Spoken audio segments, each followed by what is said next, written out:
આપણે ફરી એકવાર આજે રેલવે સ્ટેશન પાસે આવેલા છીએ ને રેલવે સ્ટેશનની હજી સુધી એ જ પરિસ્થિતિ છે.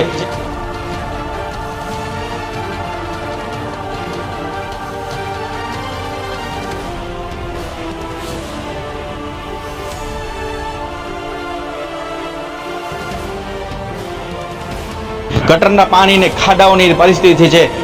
પ્રમુખ સાહેબે જ્યારે ઇન્ટરવ્યુમાં કીધું હતું કે એક જ મહિના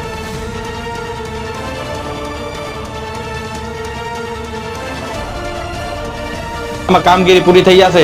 તો પ્રમુખ સાહેબ, આ એક મહિનો હજી પૂરો થઈ ગયો છે ને, તમારો જોઈ લો આ વિકાસનો કામ.